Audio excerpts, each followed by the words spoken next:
It doesn't matter how you get there, so long as you take the journey. Come along as I adventure finding rainbows, smiling along the way, and experience another educational moment.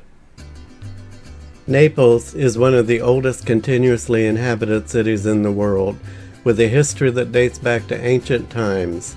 It has a wealth of historical and architectural treasures. See Naples and then die is a proverb which sums up in a few words the spirit and enthusiasm that brings tourists to this magnificent city. There exists even today olden professions that have survived in this modern 21st century. An entire quarter in the heart of Naples, for example, is given over to the craft of the goldsmith. Also, there are still world-famous hand-wrought nativity tableaus with their figurine shepherds. In addition, old craftsmen still sell handmade crafts in the back of carts that they push through the streets. The beauty of mountains flowing directly into the sea make this area a sight to behold.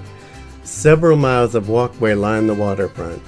And of course, always looming in the sky is the still active volcano Vesuvius. Santa Lucia is the name of that part of Naples along the promenade in front of Castel dell'Ovo. Until the 16th century, it was only a fisherman's suburb, but in 1599, the Spanish Viceroy of Naples decided to transform it into a prestigious road.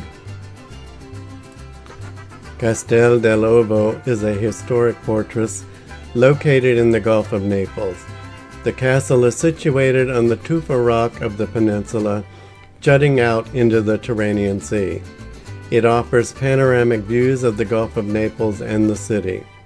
According to legend, the Roman poet Virgil hid a magical egg and hung it from a truss under the foundation of the castle to support its stability. If the egg were to break, the castle and the city would be left in ruins. This legend gave rise to the castle's name, which translates to Egg Castle.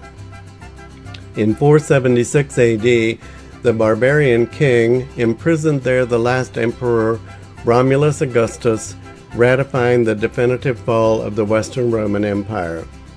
After that, Naples had been a Byzantine duchy for some centuries, under formal domain by the East Roman Empire, but with substantial independence.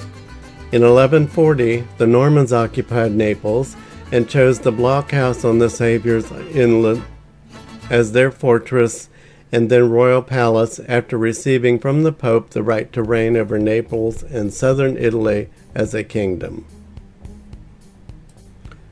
Piazza del Plebiscito became the symbol of recent renovation of Naples when in 1994 it recovered its representative function on the occasion of G7, which was the recurrent summit of the industrialized nations of the world.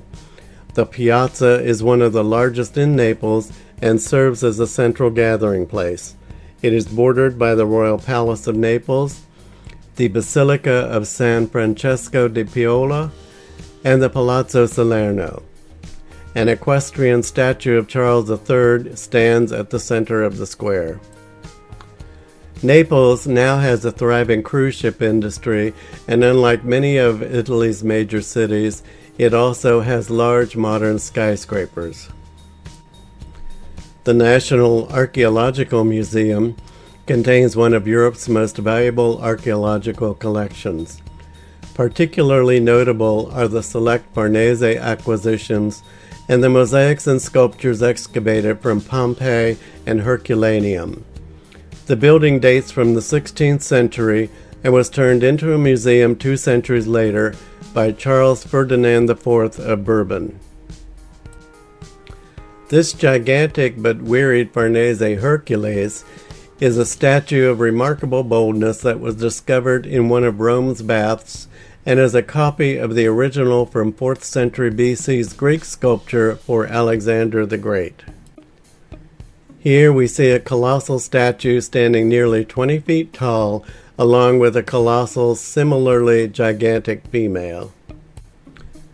This sculpture is called Warrior with Child.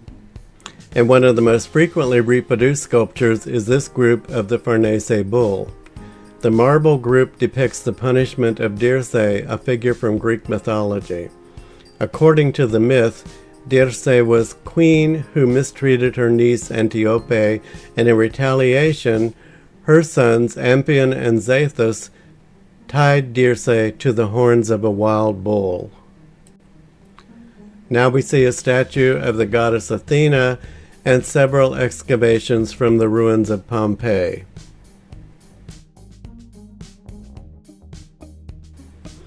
Here is a grand staircase which leads to the mezzanine galleries, which are devoted to mosaics excavated from the ruins of Pompeii and Herculaneum.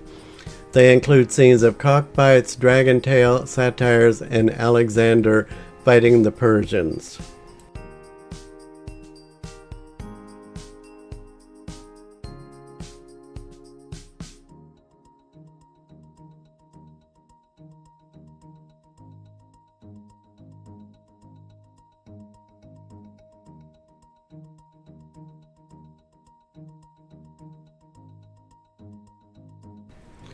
This was an intricate plastic model of the city of Pompeii and was created in 1879.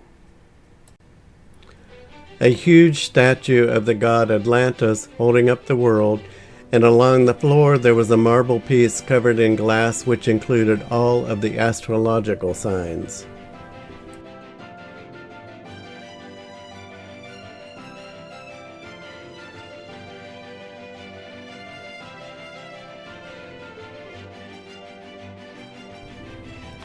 The following are a group of statues from 200 BC.